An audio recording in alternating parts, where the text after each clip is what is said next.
Pertanian yang cabenya. terintegrasi dengan kolam ikan. Ini rencana kita mau kuras, jadi pindah semua ke yang depannya musola. Terus airnya itu kita ambil buat tanamannya cabenya kita pakai air dari kolam gurami.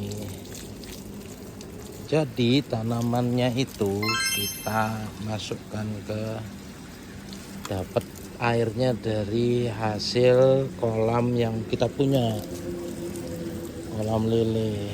Nih hasil cabenya yang dari kelurahan.